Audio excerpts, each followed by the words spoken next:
Assalamu alaikum guys, this is your host Alisa Shiraz and you are watching Literary Birds. So guys, I'm going to discuss another poem of Seamus Heaney, which is The Tollund Man from Current Notes. It is the page number is 249. So there are some questions written in the beginning of this page. Let me tell you. How does Tollund Man describe the anxiety of Heaney as an Irish writer? It was raised in 2013. And there is another question. Heaney's metaphors are sensuously alive, discussed with reference to personal Hallican and Tollund Man. It was raised in 2010. And there is also another question, which is critically examine one of the following poems by Seamus Heaney, 2004, A Constable Call or The Tollund Man. आजकल जो है compare and contrast बहुत ज़्यादा आ रहा है। दो poems आपको दी जाती हैं, उसके बारे में आपको लिखना होता है। ठीक है, सबसे पहले तो आपको देखना है कि कौन सा ऐसा जो है टॉपिक जो इन दोनों चीज़ों जो इन दोनों पोइम्स में सिमिलर है, आपको वो सामने रखना है, और जो डिफरेंट है वो भी आपको सामने रखा है। ठीक है, और आपको ग्रेजुअली जो है कवर करने हैं सारे पॉइंट्स को अपने आंसर में। तो ये जो है ये असल में जो है क्रिटिकली इवेल्यूएट किया गया है टॉलंड मैन को, तो हम लोग इसे डिस्कस करेंगे। पर्सनल हालिकन आई हैव ऑलरेडी डिस्कस, तो you can go through that one lecture also to in order to prepare your answer well. So let's start. The poem Tollund Man records the events that took place in ancient Jutland in Denmark and also in modern times in Ireland. अब जो टॉलंड man है, ठीक है, वो एक खुदाई के दरमियान जटलैंड से मिला था, और दलदल में से यानी उनको यानी कुछ जब वो तलाश कर रहे थे तब उन्हें मिला था, ठीक है, डेनमार्क से। अब वो आगे इसका डिस्क्रिप्शन देगा और इसको करते करते इसको किस तरह इस यानी टॉलंड मैन को घुमा फिरा के अपने आइलैंड के साथ वो यानी असिमिलेट करेगा। और अब हम देखते हैं कि यानी जो द टॉलंड मैन है वो जटलैंड में जो है डेनमार्क का जो टाइम था उसको भी बताता है। एंशियंट टाइम जो पुरानी यानी जो मिथ्स होती थी, ग्रीक मिथोलॉजी जिस तरह है, इस तरह कुछ जो बिलीव्स होते हैं, जो पुराने जो यानी कुछ जो उनकी मिथ्स होती हैं जो उन्होंने मंसूब की हुई होती हैं डिफरेंट चीज़ों के साथ, उन पे बात होती है। ठीक है, इसी तरह जो मॉडर्न टाइम्स में जो है वो आयरलैंड के साथ उसको किस तरह यानी एक टॉलंड मैन की सेक्रीफाइस जो थी, जो उसने सेक्रीफाइस किया था, उसके साथ वो आइलैंड के जो पीपल थे उनकी जो थी जितनी भी कुर्बानियाँ थी उनको सिमिलेट करता है। These events have a similarity of purpose because the people of these places have sacrificed their lives for their Motherland. अब जो था टॉलंड मैन, उसने फर्टाइल करने के लिए, ठीक है, अपनी ज़मीन को, तो उसने अपनी जान की कुर्बानी दी थी। इसी तरह जो आयरिश पीपल हैं उन्होंने भी सेक्रीफाइस किया अपने मदरलैंड के लिए। ठीक है, द बोग मैन, बोग होता है दलदल, द बोग मैन वो killed to please the goddess of earth for fertility, whereas the Irish people lost their lives for their motherland. अब इसी तरह वो उन दोनों चीज़ों को कैसे मिला रहा है, वो कह रहा है जिस तरह के टॉलंड मैन ने अपनी ज़िंदगी का नजराना पेश किया था ना, ज़मीन की जो मलका है उसको, यानी जो उनके अकॉर्डिंगली हर जो है सूरज की यानी देवता, चाँद का देवता, ज़मीन का, आसमान का, हर चीज़ का, तो इसी तरह जो ज़मीन की है देवी, उसने क्या किया था, उसको खुश करने के लिए उन्होंने टॉलंड मैन का नजराना पेश किया, जिसमें बलि चढ़ाते हैं। ठीक है, the poet compares the ancient rituals of throwing the people in the bog with the blood shed of Irish people in modern times. अब जिस तरह दलदल में एक इंसान की बलि चढ़ा देना, उसको ज़िंदा उसमें दफन कर देना, गिरा देना, जिस तरह जो भी उनका तरीक़ाकार था, उसके साथ यानी उसकी खून रेजी के साथ, उसकी जान का नजराना पेश करने के साथ वो आयरिश पीपल की जो है सेक्रीफाइस को हमारे सामने दोनों को कोरिलेट करता है।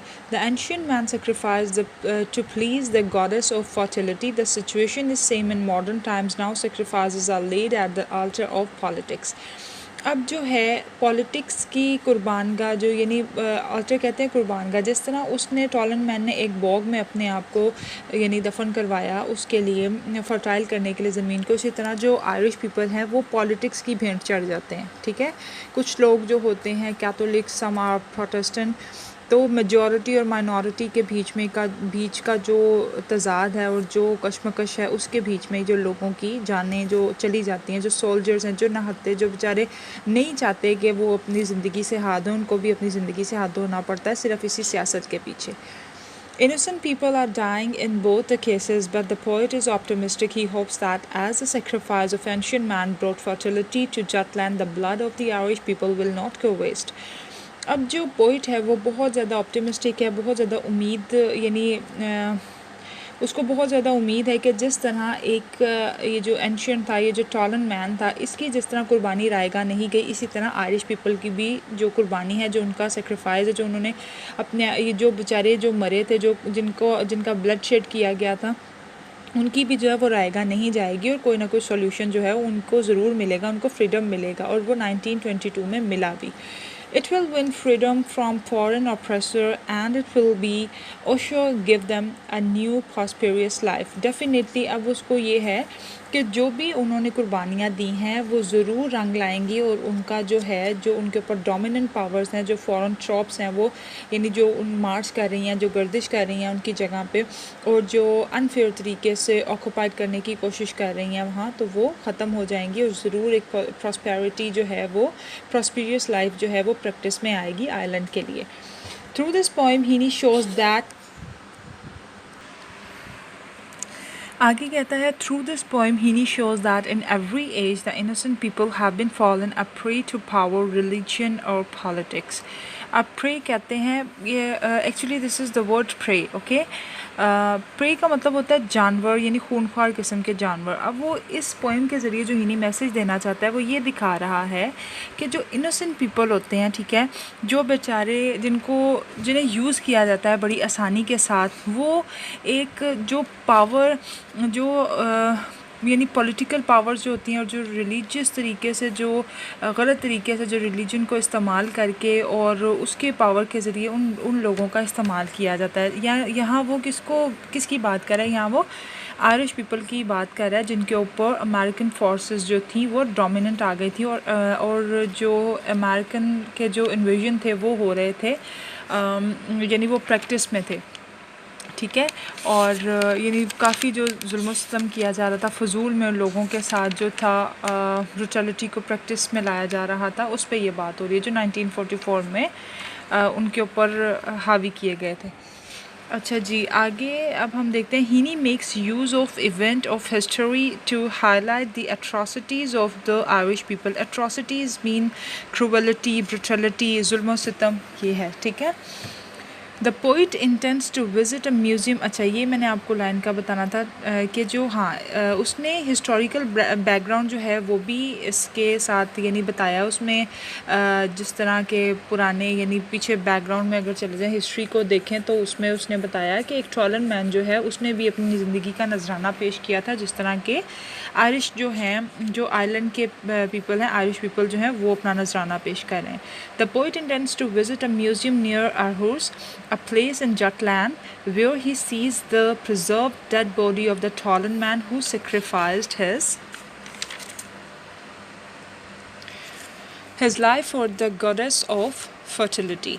अब वो यहाँ बात करता है, उसने आरुस जो है एक जगह है, ठीक है, उसने एक म्यूज़ियम में आरुस के करीब इस टॉलन मैन को देखा, जिसे प्रिजर्व करके जिस तरह मम्मीज़ को संभाला जाता है, इसी तरह उसको यानी एक निशानी के तौर पे संभाला गया था. अब वो उसका डिस्क्रिप्शन देता है. The poet says that the head of the Tollens man is covered with decade Moses. अब जो उसका हेड था वो कवर था, ये डिकेड मोसेस होती हैं, ये जो काई लगे हुए कुछ पौधे टाइप कुछ खाई सी होती है ना, वो. His eyes lids were swollen like pots. अब ये देखें, यहाँ विजुअल इमेजरी यूज़ कर रहा है, यानी हम लोग उस चीज़ को, ये जिस तरह जो मैं बोल रही हूँ, अगर आप इसको थोड़ा सा विजुअलाइज करो तो आप इस चीज़ को फील करोगे, ठीक है. उसने बताया कि जो उनके आईलेट्स थे वो बिल्कुल ऐसे पोर्ट्स की तरह जो थे वो स्वेल हुए थे, ऐसे बिल्कुल गोल गोल, जो जैसे मटर के दाने आप लगा लो, जिस तरह वो किस तरह यानी सूजे हुए होते हैं, तो वो उसको ऐसे लग रहे थे. There were a noose around his neck. उसके गले के नज़दीक यानी गिर्द एक फंदा था. And a cap on his head. और उसके हेड पे एक कैप था. और the researchers recovered his skeleton from the bog of Jutland. His sacrifice presents the sacrifices made by the ancient man to save their motherland from disease and death. अब यानी ज़मीन पर अगर कोई जो है प्लैग आ गया, या अगर किसी तरह की कोई बीमारी आ गई है, या बहुत ज़्यादा परेशानी है और कहत साली है, खाने को कुछ नहीं है, तो इसी तरह जो था यानी गॉडेस को खुश करने के लिए अकॉर्डिंग टू ग्रीक मैथोलॉजी इनको यानी कुछ इस तरह की जो थे बलियाँ चढ़ाई जाती थी लोगों की, जिससे उनके देवताओं को खुश करके राज़ी किया जाता था। तो ये तो सब इमेजिनेशन ही है, लेकिन क्योंकि हम लोगों को इनके हिसाब से ही चलना है और उसके अकॉर्डिंगली लिखना है, तो आपको बहुत गौर से इन सब बातों को सुनना पड़ेगा और इसी के मुताबिक आपको एग्ज़ाम्स में लिखना पड़ेगा। तो ठीक है, वो कहता है कि जो एंशियंट मैन है उसकी जो सेक्रीफाइस है इसीलिए थी ताकि वो अपनी जो गॉडेस है अर्थ की उसको खुश कर सके, और फर्टिलिटी के लिए और डिजीज़ और डेथ से जो था छुटकारा दिलाने के लिए उसने सेक्रीफाइस किया। Later the poet links his sacrifice to the sacrifices of the Irish people for the sake of freedom. अब वो टॉलंड मैन को किस तरह आयरिश पीपल के साथ कोरिलेट करता है, वो इसी तरह कहता है कि जिस तरह उसने कुर्बानी दी थी इसी तरह आयरिश पीपल ने भी आज़ादी हासिल करने के लिए कुर्बानियाँ दी। The poet tells how the groom was received by the goddess. She opens her fan to embrace him. अब उसने कहा है दूल्हा, यहाँ थोड़ा सा साइकोलॉजिकल इफ़ेक्ट आ जाता है कि जिस तरह जो यानी एक आप विच कह लो या जिसको खुश करने के लिए जो है उसकी बलि चढ़ाई, और उसने उसको एज अ ग्रूम जो था वो यानी उसने अपने आप को सेटिस्फाइड फिज़िकली सेटिस्फाइड करने के लिए उन्होंने एक इंसान की बलि चढ़ाई, और उसने यानी उनकी जो गॉडेस थी उसने उसको उसके ज़रिए अपने आप को फ़िज़िकली मेंटली रिलैक्स फील करवाया और फिर उस वजह से उसने उन्हें बख्श दिया। ठीक है, आपको बात समझ आ गई होगी, माशाल्लाह आप सब समझदार बच्चे हो। He opens her fen to embrace him, उसने अपने यानी उसने उसको हक किया, और the goddess tighten to mate with him for fertility, और उसने इतना ज़ोर से उसको हक किया कि उसका बेचारे का यानी कचूमर बन गया, यानी उसने उसको इतनी ज़ोर से हक किया कि उसका जो था उसकी जो बॉडी थी वो समझे एक खाद की तरह बन गई, और वो जब ज़मीन में पड़ी तो फिर ज़मीन जो थी फर्टाइल हो गई। In fact the body of the Tollund man decomposes and changes into fertiliser. ठीक हो गया, जिस तरह खाद फर्टिलाइज़ करने के लिए यूज़ की जाती है ना, इसी तरह उसने उसको इस तरह डिकम्पोज किया टॉलंड मैन को कि वो फर्टिलाइज़र की तरह उसने काम दिया, एक खाद की तरह। The dark juice refers to human blood that generates new life. अब उसने dark juice जो टॉलंड मैन से निकलता है, ठीक है, उसने उसको correlate किया है human blood के साथ, assimilate किया है, जो कि generate करता है एक नई life को। ठीक है, इसी तरह उसने ज़मीन के अंदर जब टॉलंड मैन का dark juice पड़ा तो उसने ज़मीन को fertile कर दिया। आगे देखते हैं, Heaney links the sacrifice to the tragic events in Ireland where several innocent people have lost their lives in violent political clashes between Catholic minority and Protestant majority. अब जो प्रोटेस्टेंट की मेजॉरिटी थी, Catholic की minority थी, यानी Catholic कम तादाद में थे, प्रोटेस्टेंट ज़्यादा तादाद में थे, एक पॉलिटिकल क्लैश था इन दोनों के दरमियान, जिस तरह जोनाथन स्विफ्ट नहीं, what was the name, I forgot right now, yes Jonathan Swift ही था वो। जोनाथन आवेगबू जो है वो हमारी शॉर्ट स्टोरी में आता है सिविल पीस की, तो मुझे बिल्कुल मिक्सअप हो गए थे दोनों। जोनाथन स्विफ्ट में भी बहुत ज़्यादा उसने इनको सटायर किया था ना, प्रोटेस्टेंट और कैथोलिक को, कि अंडा इस तरफ से अंडे को नोक से तोड़ा जाए या अंडे को मोटी साइड से तोड़ा जाए। तो it's another matter. Come to the point. The big political divide brings nothing but suffering. अब वो कहता है कि पॉलिटिकल सिनारियो से अगर देखा जाए तो हम लोगों को इन सब यानी माइनॉरिटी और मेजॉरिटी के पीछे जब हम भागते हैं ना, तो हमारे हाथ कुछ नहीं आता सफरिंग के अलावा। हम लोगों को सफ़र करना पड़ता है इन दोनों यानी सियासतों में पड़ते हुए कि हम किसकी बात माने और किसकी ना माने। ठीक है, He mentions the cruelty of the Protestant mob that killed 4 young Catholic brothers and dragged them along the railway tracks. अब वो यहाँ जो है ना एंड पे यानी हम लोगों को एक हवाला भी देता है, एंड पे या मिडल में भी हवाला देता है प्रोटेस्टेंट का, जिन्होंने 4 कैथोलिक भाइयों को पे बड़ा जुल्म सितम किया था और बहुत ज़्यादा ब्रूटल बिहेवियर रखा था, कि यहाँ तक कि उनके दांत तक टूट गए थे और खून उनके मुंह से निकलना, यानी उनको इकट्ठे 4 भाइयों को उन्होंने रेलवे ट्रैक पे घसीटा था। ठीक है, और Heaney successfully painted the sectarian violence and the political chaos in Ireland. chaos कहते हैं अफरा तफरी को, sectarian कहते हैं फ़िरका वारियत को। तो हीनी बहुत ज़बरदस्त तरीके से इस फ़िरका वारियत को और इस वायलेंस को, इस तशद्दुद को और पॉलिटिकल अफरा तफरी जो है सियासी, इसको बहुत ज़बरदस्त तरीके से आइलैंड में जो प्रैक्टिस हुई थी उसको पेंट करता है, जैसे कि हम लोग उसको विजुअलाइज़ कर सकते हैं in a colloquial diction, in a pictorial manner. तो जिससे हम लोगों को साफ दिखाई दे जाता है कि क्या क्या जो ब्रूटलिटी थी वो प्रैक्टिस की गई होगी। The poet recalls the names of the political sorry the poet recalls the names of the innocent people who sacrificed their lives. He feels confused whether he should be happy or sad. He feels sorry for the human misery both in Jutland and Ireland. अब जो है वो ज़िक्र करता है, जिस तरह उसने अभी 4 भाइयों का भी ज़िक्र किया, तो वो अब उसे समझ नहीं आ रही कि वो हैप्पी फ़ील करे या सैड फ़ील करे। वो बेचारा एक कश्मकश में जो है पड़ा हुआ है और वो सॉरी फ़ील करता है इंसानी जो मिज़री हैं, जो इंसानों के साथ जो जुल्म सितम, जो बुराई की गई है, या चाहे जटलैंड की बात हो या चाहे आयरलैंड की बात हो। सेक्रीफाइस तो किया ना इंसान ने अपनी खातिर, या आयरलैंड के लोगों ने फ्रीडम के लिए, और जो जटलैंड में जो टॉलन मैन था उसने अपनी अर्थ को फर्टाइल करने के लिए कुर्बानी तो देनी पड़ी ना दोनों को अपने अपने तरीके से। तो वो इस चीज़ पर अब वो कह रहा है कि वो खुश भी है और उदास भी है। खुश इसलिए है कि चलो इस कुर्बानी के बाद जो है उनको फ्रीडम मिला, लेकिन उदास ये है कि चलो कम से कम फ्रीडम तो उनको बेशक मिल गया, लेकिन उसके लिए उन्होंने सेक्रीफाइस भी तो कितना किया ना।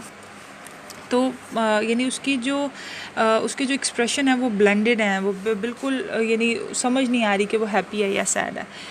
अच्छा जी, the poem is highly symbolic. Even the title of the story is symbolic. It symbolizes the ancient history of human sacrifices from motherland. The phrase "tell, tail, skin and teeth" is the symbol of Protestant cruelty, and the dark juice is the symbol of the blood of four Catholic brothers. अब जो है Tollens man, ठीक है, ये symbolic क्यों है? क्योंकि Tollens man के पीछे एक पूरी हिस्ट्री है जो कि जिन लोगों को पता है, अब तो आप लोगों को भी पता चल गया है, जो वहाँ के म्यूज़ियम में जाते रहते हैं उन्होंने भी इसकी हिस्ट्री पढ़ी होगी, कुछ स्टूडेंट्स को पता है। तो टॉलन मैन जो है ख़ुद एक सिंबॉलिक अपने अंदर वर्ड है और आपको पूरी एक हिस्ट्री बताता है। फिर उसके बाद वो कहता है tell, tell, skin and teeth. अब ये जो है ये सटायर है किस पे? प्रोटेस्टेंट पे, उनकी क्रूअलिटी पे जो उन्होंने उनके साथ किया, यानी उन बेचारों के दांत टूट गए, उनकी स्किन जो थी उनके जो थी ऊपर से उतर गई, उनको घसीटा जो गया रेलवे ट्रैक पे। और फिर जो डार्क जूस है वो बताता है कि ये सिंबल है ब्लड का, जो कि 4 कैथोलिक भाइयों का निकला था, यानी जो डार्क जूस था वो।